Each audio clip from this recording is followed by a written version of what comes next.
So this is the pistol, this is the catch. When you pull the trigger, catch goes up and down.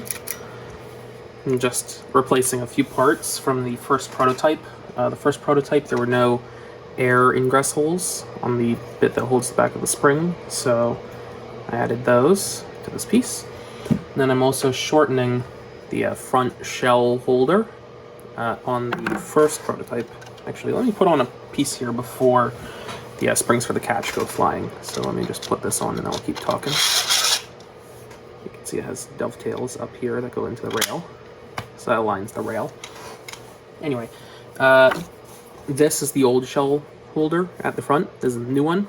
A lot shorter because I accidentally ripped the rim off of one of my old prototype shells. This one I did at really low infill, so I'm not too worried about it happening on the new one, which is this one. I printed this at 100% infill. This I printed at like, I don't know, 15% infill with 4 walls, it looks like, something like that. This is at 100% with 5 walls. Not worried about this breaking. I might recommend that you print all the shells, all the silly shells at 100% infill because durability. It's a little bit heavier than, you know, the one that broke, but I'm not too concerned about it. Anyway, the reason why I'm replacing this piece, this holder, is because when I had the old shell in it, it's so long that you kind of want to pull it from the front to do that. But if you do that, because there's this rib that aligns the shell, it just kind of acts as a lever and rips the shell off. So when I did that, it popped the shell off, or the rim off of the shell like that. So I'm hoping that with the new ones, yeah, see, that doesn't happen with the 100% infill. Didn't break. But I'm still going to try out this shorter one, so even then you don't get as much of a lever force acting on the rim of the shell. It's a lot shorter, so the you know, if you do tilt it, it doesn't act as much on the rim, or recessed rim, or whatever you want to call it. So that's why I'm doing this disassembly. What piece goes next? This piece goes over that, and then this piece goes over this way. On the current CAD version, which is newer than this version, I put little numbers on the top of each one of these slices of the shell, each one of these little components, numbering 1, 2, 3, 4, 5, 6, 7, all the way down, so you know which way to assemble it. And then you read those numbers with it facing you, so you know that it's correct, you know, that it's not flipped around, you know, just to help with assembly. So next comes this stuff, which is the plunger, the front of the plunger, and the plunger tube. So all this just kind of slides in. Make sure that the catch notch is facing up. This isn't really the order of assembly that should be followed if you're building this for the first time, but I'm just, you know, putting it back together. You can just manually jam that in there. Hold down the trigger a little bit, and then this will go over that, line up those. You can see that these pieces all up here also have little dovetails on the top for the rails. That dovetail right there. So I'll keep everything aligned. And then also on the newest version, I combined this piece with this piece to make it a little bit wider. My original plan was to have this flat sealing face here part of the plunger tube front that seals it, and then have this piece be swappable for different ammo types. So for example, this plus the shell holder is what's used to fire shells. But if you wanted to fire, let's say, little rocket adapters, you would swap out this piece and that orange piece over there.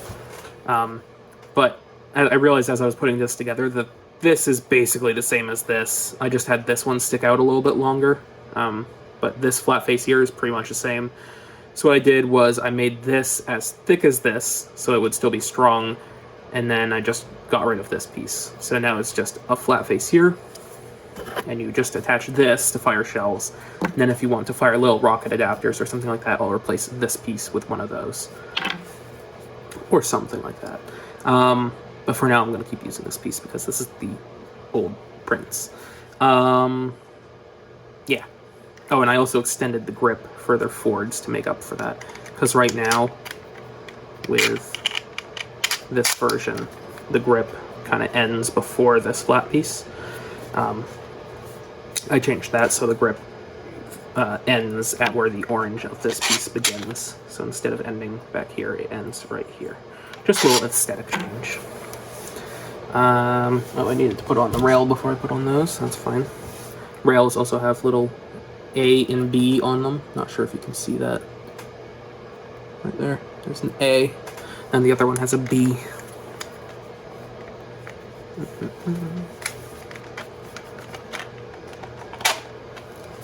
So this can just slide on back there, and then boop, everything goes together there. And then I would put on this piece. And like I said before, this is the old blaster, so there's going to be massive amounts of threaded rod sticking out from the end. Doesn't matter for my personal testing. I'll trim that if I ever use this in a game. So tighten these nuts, and then put in a M3 screw there, and then should be good to go. Oh, after I attach the T-pole back there. And there we go. We got it all back together. And then we can prime that back.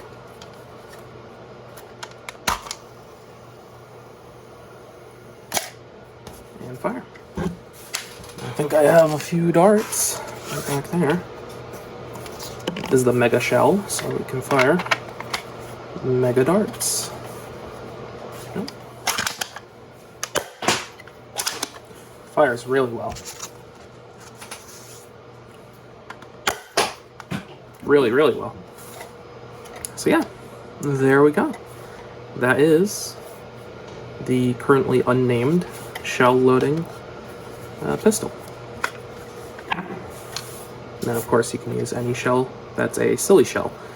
So you got single mega, got triple elite. This is an old test shell, but triple elite, mega XL.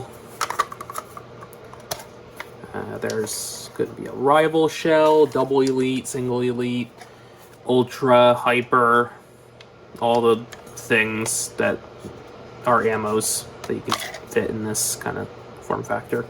Maybe old school vintage mega, ballistic ball, just a big old cup on the end of this. That would be fun.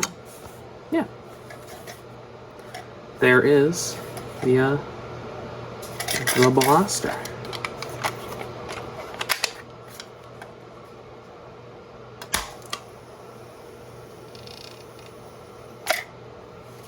There we go.